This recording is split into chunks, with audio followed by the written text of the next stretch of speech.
Cara Lynn was a junior technician, working maintenance on the sprawling underground transit systems of the city. Her hands were perpetually smudged with grease, her uniform perpetually wrinkled, and her pay perpetually late. She wasn't anyone important, at least not until the night she heard the breathing. The station was empty, her shift long past over. She lingered only because one of the power regulators was stuttering again, the screen flashing red warnings in half-legible text. Kneeling in the dark, Cara twisted a screwdriver into place, muttering curses to herself, when a sound drifted out of the tunnels. A deep, resonant exhale. Not wind. Not machinery. Breathing. She froze. Then came the scrape of claws on stone. Every rational thought told her to run, but curiosity, perhaps recklessness, won. She turned her headlamp toward the tunnel. At first she saw nothing but dust drifting like smoke. Then the dust moved, shaped itself, and revealed a pair of eyes the size of lanterns. A head scaled and ancient pushed forward. Jagged horns grazed the ceiling. The breath that rolled from its mouth was hot and tinged with sparks. A dragon. Cara dropped her tools, the clatter echoing like gunshots. The dragon's head tilted, did not lunge. Instead, it spoke in a rumble that shook her bones. After 1,000 years, the veil thins again. Then it vanished, dissolving into smoke that seeped into the cracks of the tunnel walls. Cara sat there trembling, her heart slamming against her ribs. A dragon in the transit system. No one would believe her. She barely believed it herself. But she knew one thing.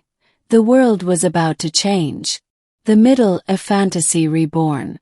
Within days, the city trembled with rumors. Reports flooded in. Creatures sighted in dark alleys, shadows with too many eyes, winged shapes circling the corporate spires. Hospitals filled with strange injuries. Burn marks, claw wounds, even whispers of curses. Governments dismissed it as hysteria. The networks labeled it urban myth resurgence. But the incidents grew too frequent, too undeniable. Cara's life became a whirlwind. She was contacted by a man who called himself Arion, cloaked in robes that shimmered like starlight. He was tall, his hair white as snow despite his youthful face, and his voice carried the weight of centuries.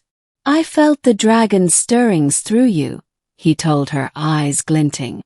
"You were chosen as witness. That is not by chance." She wanted to laugh in his face.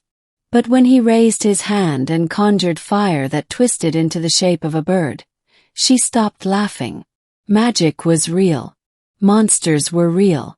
And now they roamed freely. Arion explained. The world once brimmed with mana, the essence of life itself. But your ancestors built machines that devoured it, grinding it into power for their towers and weapons.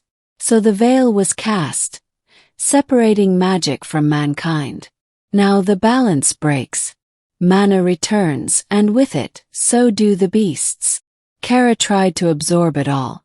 It sounded insane, like something ripped from a childhood storybook.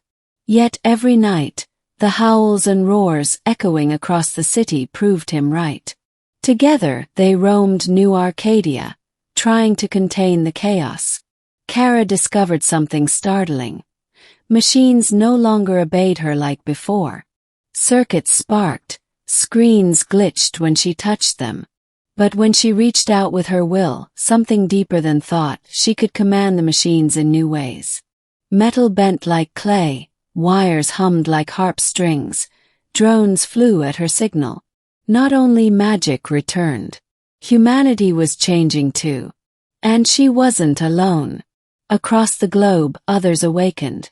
Wielders of flame, healers with glowing hands, fighters who summoned blades of light. The old world of knights and mages had not died. It had merely slumbered, waiting for the mana's return. But so too had the monsters. The first great beast appeared over the harbor. A leviathan larger than the tallest skyscraper, its scales shimmering like oil. It rose from the waves and shattered shipping lanes with a single swipe of its tail. Fighter jets scrambled. Missiles streaked across the sky. None of it mattered. The beast roared, and the shockwave flattened entire blocks. Kara and Arion stood on the waterfront as the military fell back in panic. The smell of salt and blood filled the air.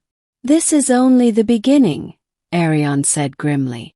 "If we do not restore balance, the world will drown in its own forgotten myths." Kara's knees shook. She was just a technician. She fixed trains, not fought gods.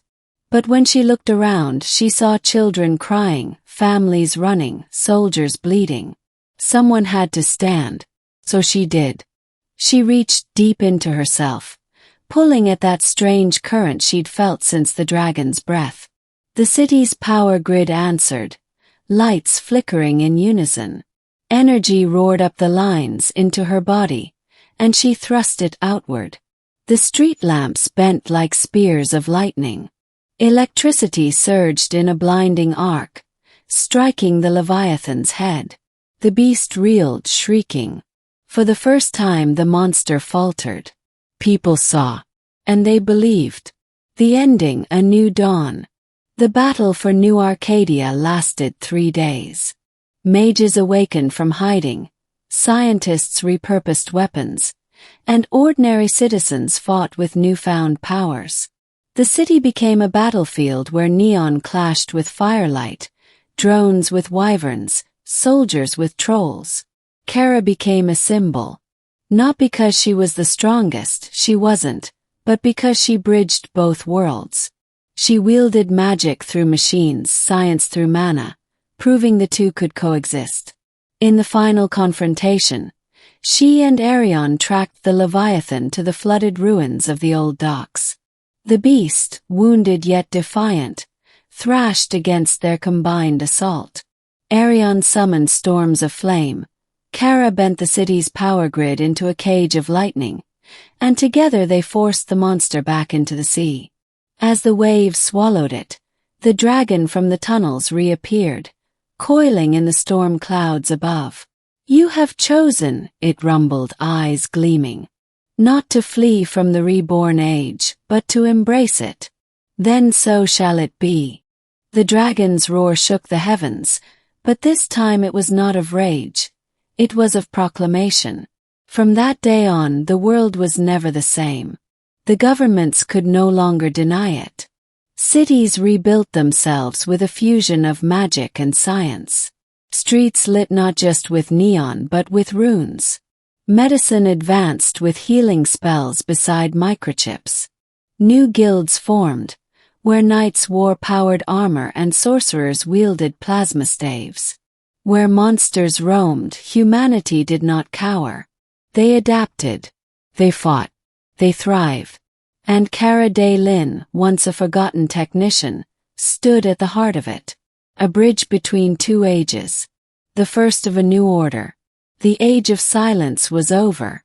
Magic breathed again.